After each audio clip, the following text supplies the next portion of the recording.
7.1 and 7.2. Exponential growth and decay.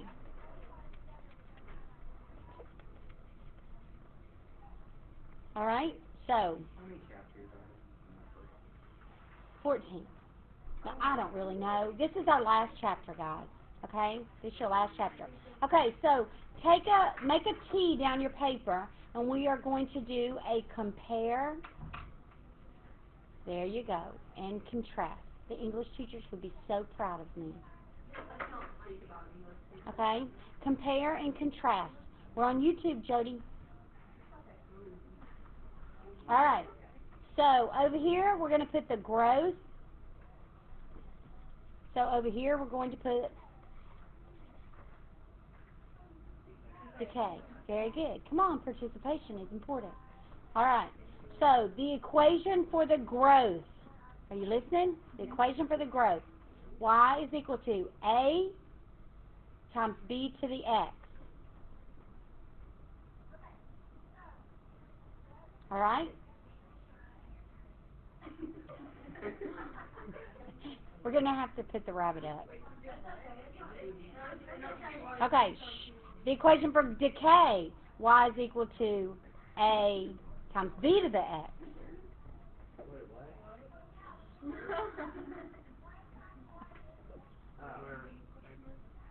They're the same, right? They're the same, y'all. It's the same equation. Okay? What makes them growth or decay is the numbers that you put in there. All right. So first of all, let's talk about exponential. It has to do with exponents, but you can't just say. This is what kids tend to say. Oh, what's an exponential? Oh, it has an exponent. Look, people, does that have an exponent? Is that an exponential? That's a quadratic. Okay? So what has to be true to make it an exponential? There you go. An exponential has an x in the exponent. Okay? An exponential has an x in the exponent. All right, so let's talk about this guy right here and some of his restrictions. So, first of all, A has to be greater than 0. We're not going to deal with the negative right here. Okay?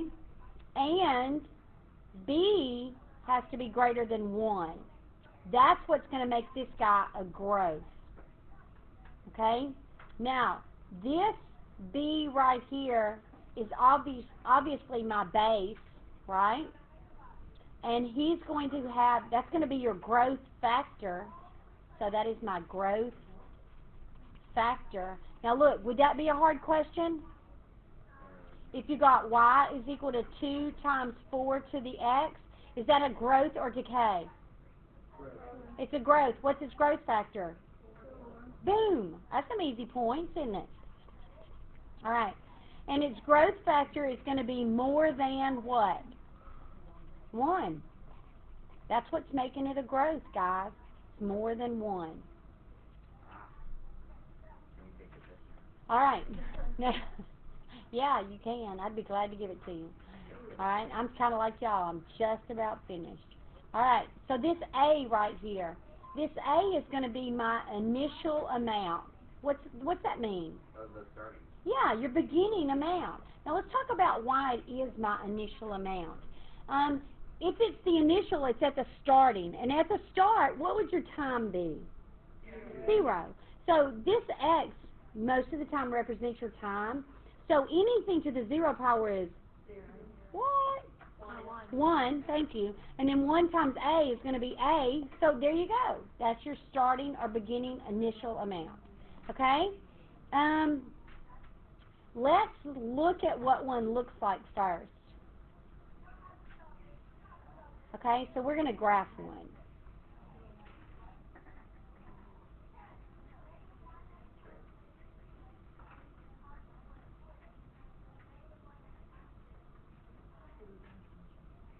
All right, I'm going to we're going to do, now y'all listen to me. Why can B not be 1? Because then it would do anything to it? Yeah, it wouldn't do anything. What's 1 to any power? 1. So that'd just be a horizontal line. Okay? So we're going to, for a parent function, we're just going to go y is equal to 2 to the x. Now, as long as I make this base bigger than 1, it's all going to do the same thing. It might do it faster if I made this number what? If I did what to this number? Made it bigger, yeah. If I made it a 3 or a 4 or a 5 or a 10, it's still going to be an exponential growth. It's just going to it's going to grow faster. It's going to be steeper, okay? All right, so let's make us a little T-chart. I wish I could make this thing go away. I don't know where there you go. Oh, he said, no way. That's what that rabbit said when I tried to put it in a sack this morning. He said, oh no, lady. That's why I got my hand all tore up. So you're trying to stuff your rabbit in a bag? No, but I had left my box up here at the school, so I was trying to bring it up here, and I didn't want to just turn it loose in the car, and so I Like, what do you mean by sack?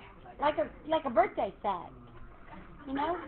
I was just putting it down in there. Alla wouldn't have cared. She'd have said okay, and gone down in the sack. That rabbit said, no, oh no, I'm not going in the sack. All right, so let's pick some numbers. Let's pick -4. Y'all, please tell me you've not forgotten everything I've tried to teach you this year. What's 2 to the -4?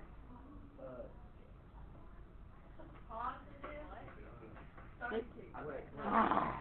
2 to the -4 is 1. It's 1/16. 1/16. Y'all, it's 1 over 2 to the 4th. How do you make an exponent positive? You move it. So it's 1 over 2 to the 4th, so it's 1/16. At -4, it's 1/16. Well, that's pretty close to 0, isn't it? Okay? What about -2? I'm waiting on you. Come on. 1/4. 1 over 2 squared, so that's 1/4. Have y'all caught on to what's going on yet? Yeah? Y'all know how to do these negatives? Come on. All you do is move it, people. You move it. You put it on the bottom. It makes it positive. So that's 1/4. What's it doing? Going up. Going up. Going up. When we read from the left to the right, it's going up. Is it going up a lot? No. Very slowly. What about -1? Come on. 1 over 2. Thank you. So at -1, it's a half. Is it still going up? Yeah. Went up a little faster this time, didn't it? Yep. Okay. What about 0? 1. 1. So 0's 1. What about 1? 2? 2 to the first is 2. What about 2? Right? 2 squared is 4. What about 3? 8. Okay, so here is my equation.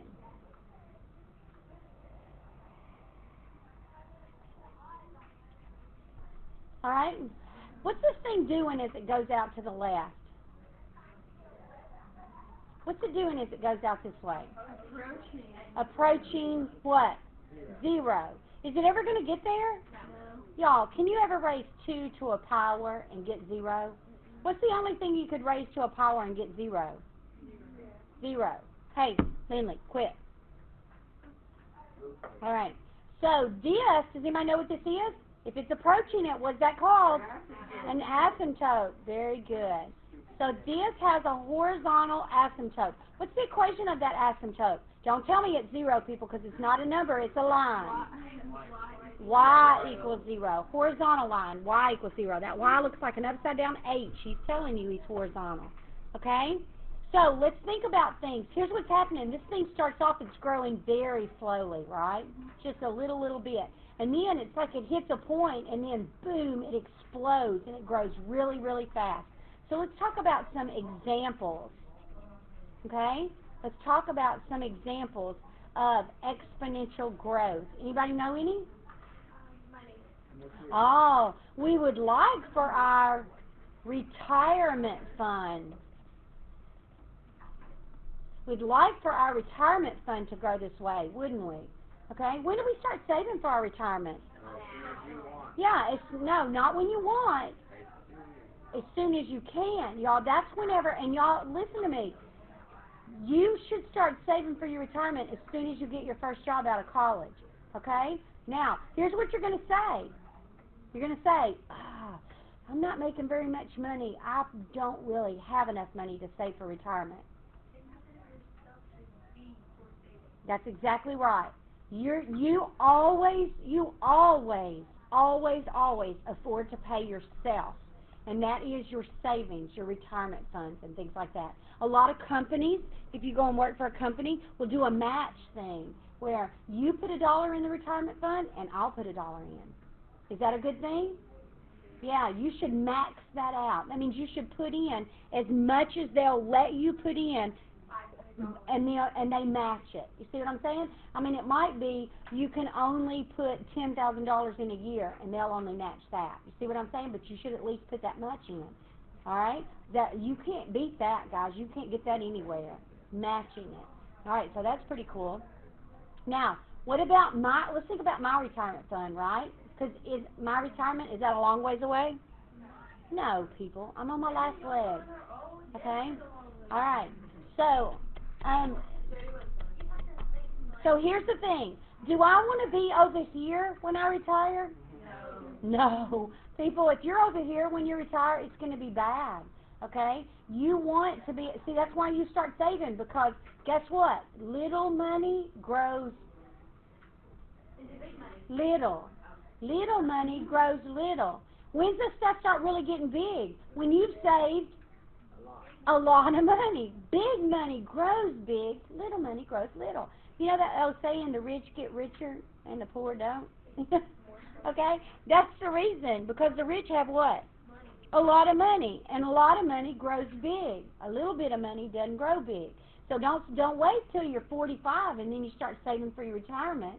Okay? Because then you're going to be 80 before you can afford to retire. And you'll be too tired and old to do anything. All right? So make sure you're over here with your retirement. Populations, those grow exponentially. All right? Think about why population grows exponentially.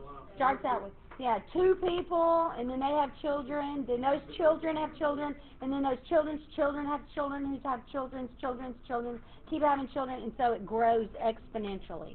Okay? So, oh my word. Okay, unborn babies grow exponentially. Think about this.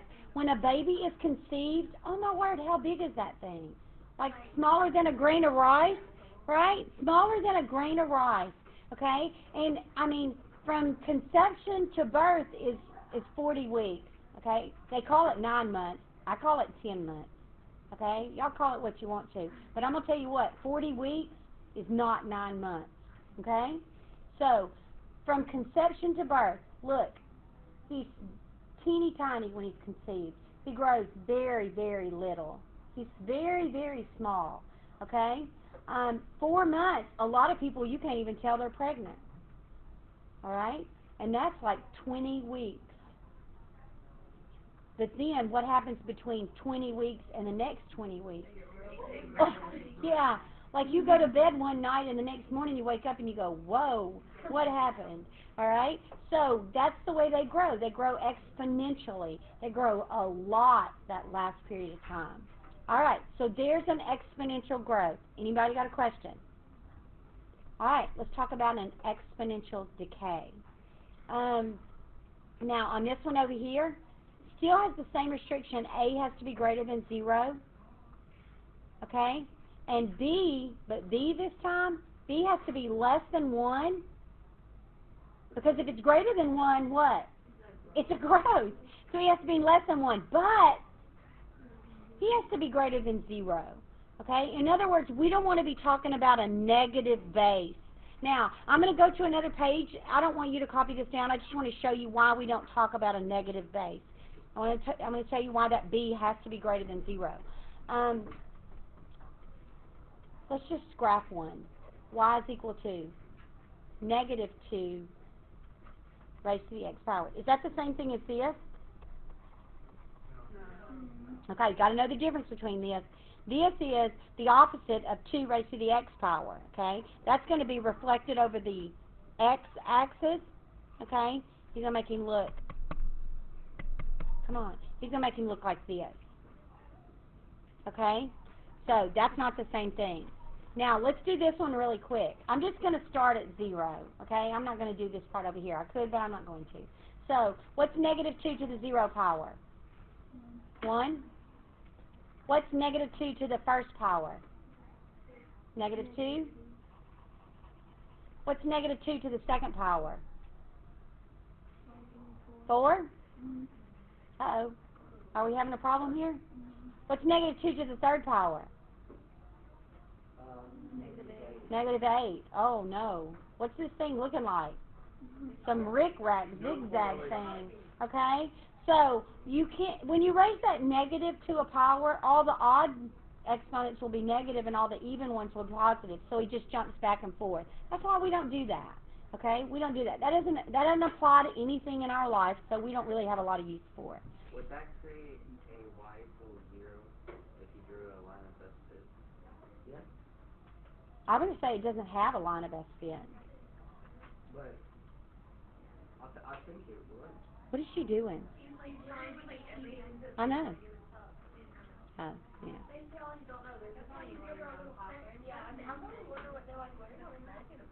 Yeah. We got a rabbit in the room. Someone let a rabbit loose. Okay? That's what we're talking about. Alright, so here we go. So let's do this one. Still the same stuff, guys. Alright, this is my base. But this time it's going to have a what?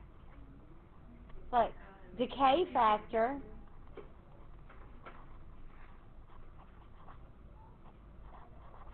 Okay, a decay factor, and what's it going to be between? 0 and 1. Very good. Between 0 and 1. Still, this A right here, he's still going to be my initial amount. Alright, still going to be my initial amount. Now let's look at what an exponential decay might look like.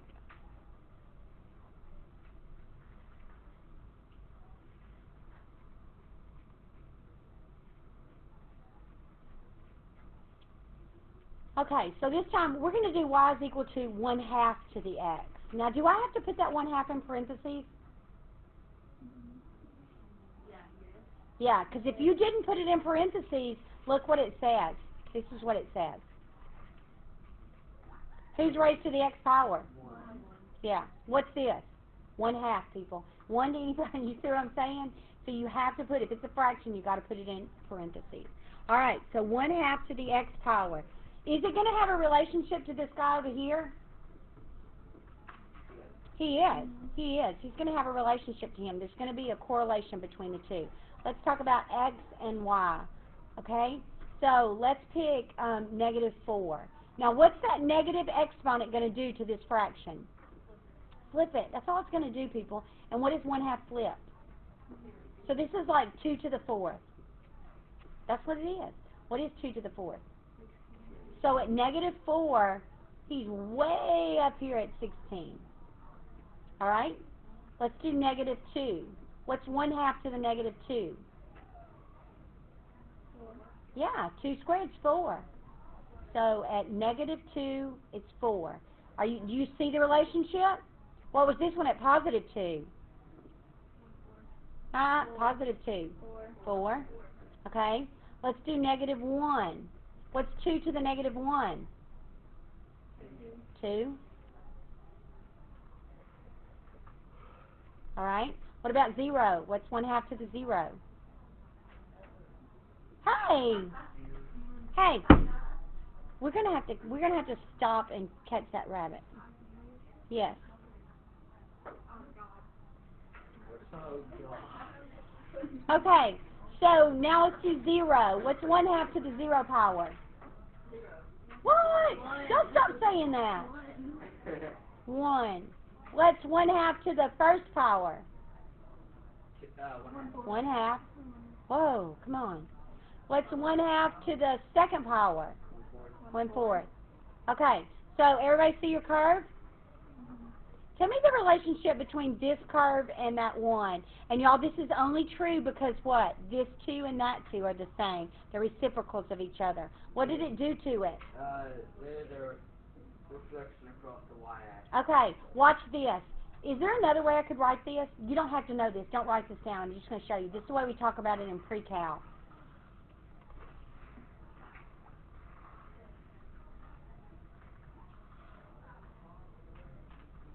All right? That's the way we talk about it. Y'all, that is that right there.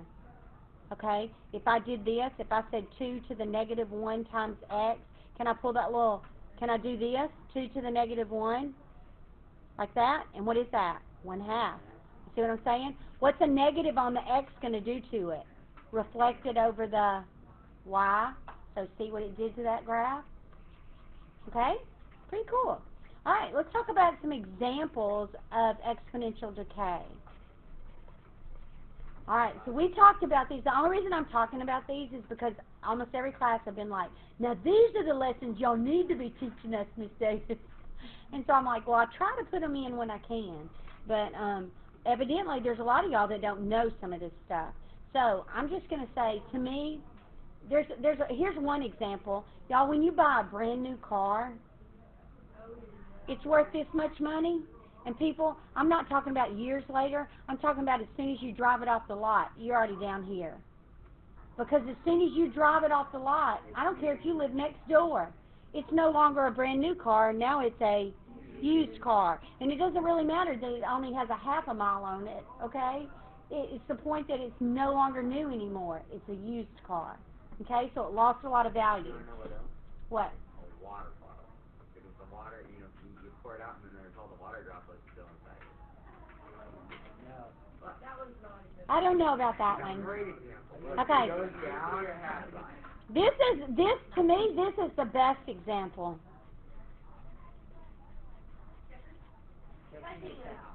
Yeah. This is your checking account, people. Okay? Whenever you get older and you get a job and you get paid, you're like up here. Whoop! You're celebrating. I am rich. I got so much money. Okay? And then you take care of all the bills and all the things that have to be paid. Okay? Because listen to me, people. Before you go out and have fun, you take care of your responsibilities. Okay? You pay your bills. And then you're down here, and you're like, well, okay, I still got a little money. And then you go out to eat or something, and then you're down here. And the whole rest of the time, you're fighting to stay above 0. Okay? You're fighting to stay above 0. Now, okay, so it's a good example, but in real life, can my checking account go below 0? Okay, so let's talk about that for a second. All right? So let's say that I have $200 in my checking account. All right? And I go to Walmart, and we can't get out of Walmart without spending $400. I don't know why, but anyway. So I spend $400 at Walmart. Okay? And my debit card goes through, or my check goes through. All right? And the bank says, oh, okay, she didn't mean to go over, so I'm going to pay that for her. And then they call me up and say, hey, Billy, you went over. You need to be careful next time. Is that what happens? No.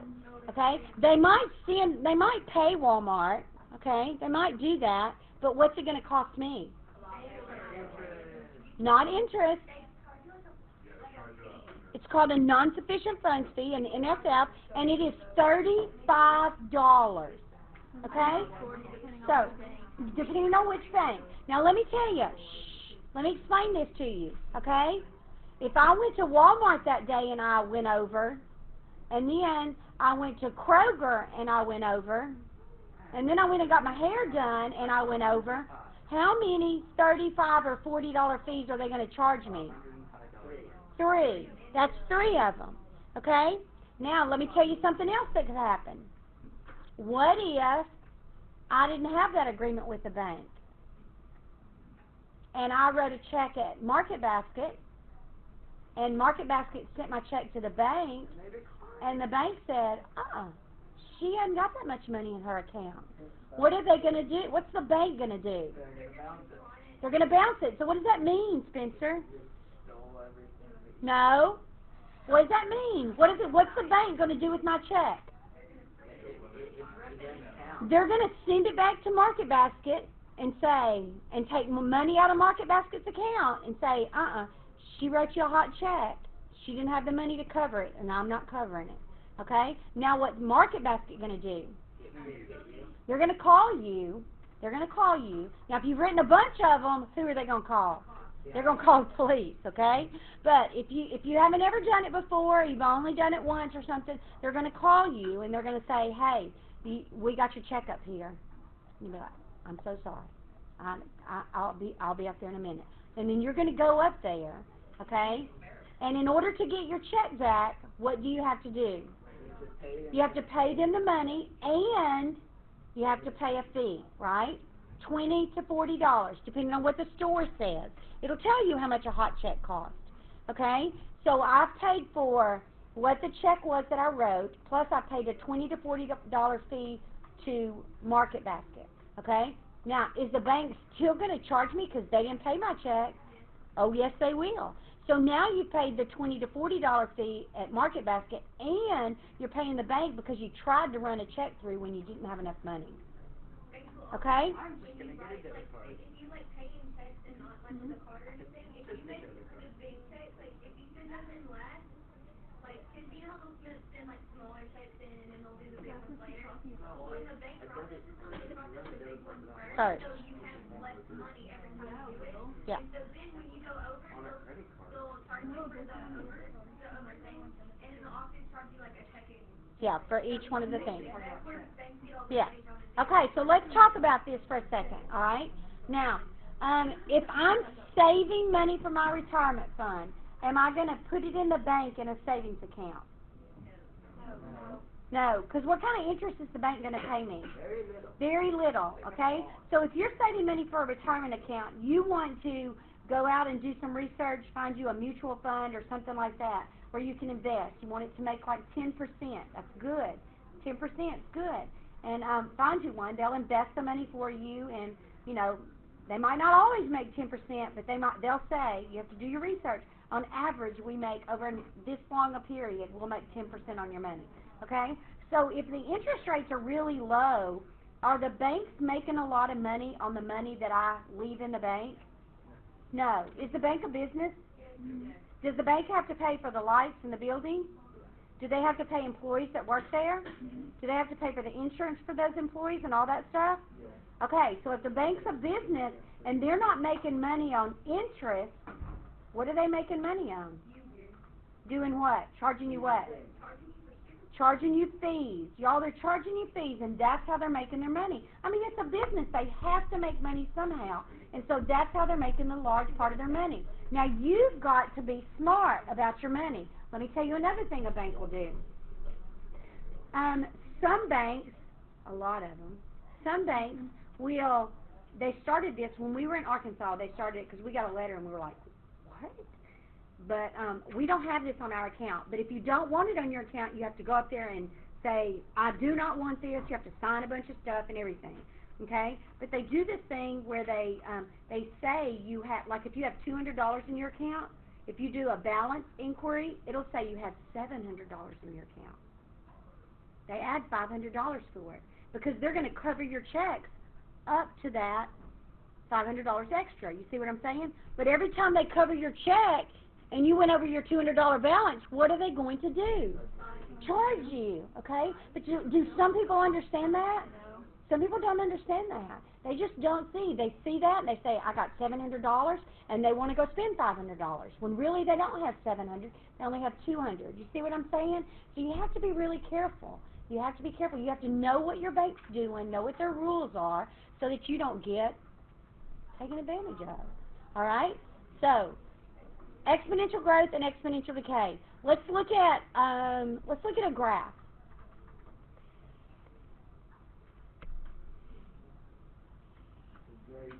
Oh, let's go back for just a second. Let's look at these guys.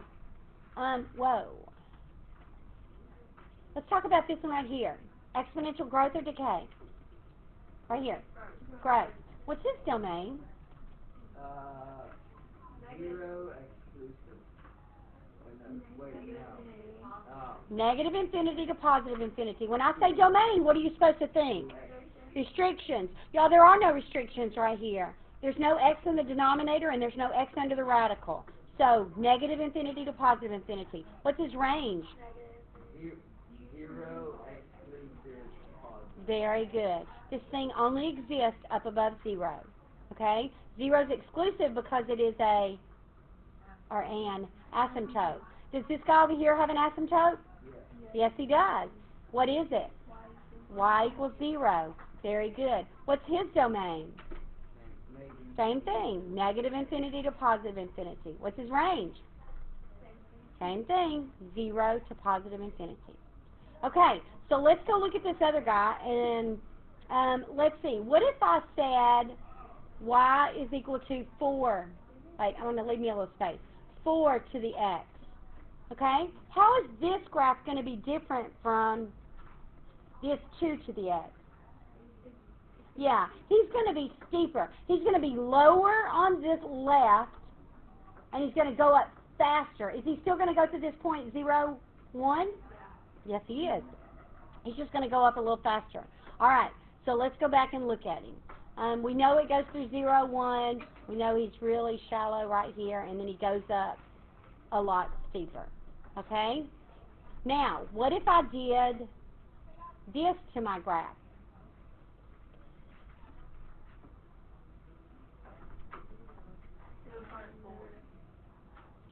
What does that do to this graph right here? It bumps it up to 3, people. Now my asymptote, instead of being y is equal to 0, is what? Y is equal to 3. Did it change its shape any? No. What's that point right there now? That's what Jody was talking about. Bumps it up to 4. Okay? So now he looks like this. Okay? What if I did this to him?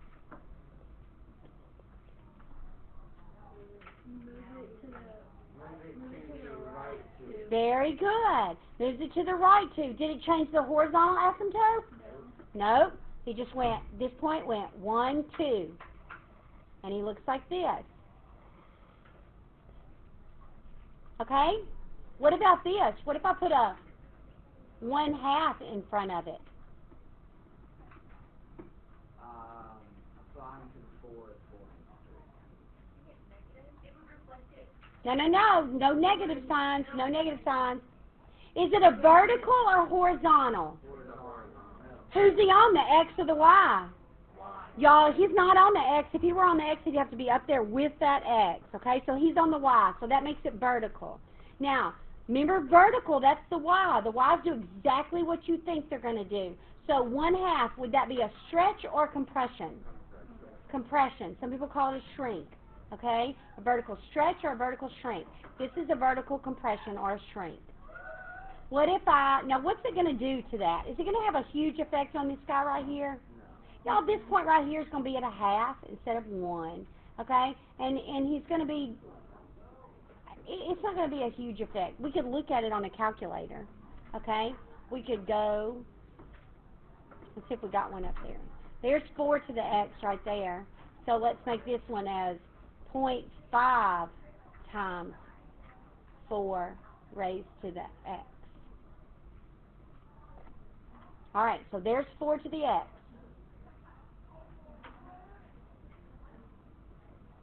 You see what it did? It just kind of squished it out just a little bit. Made it a little bit wider. All right, now look at this graph, because this is something to notice. This graph looks like it starts right there, does it? That's just something you got to know, guys. Okay? That's just something you have to know. He doesn't start right there. He keeps going this way. If you started it right there on a test where you graphed it, I'd mark it wrong. Okay? So be sure you know what you're talking about. They're all going to look that way. Okay? But they don't. All right. Anybody got any questions? Okay. Good deal. Let's stop. To the picture? Mm-hmm.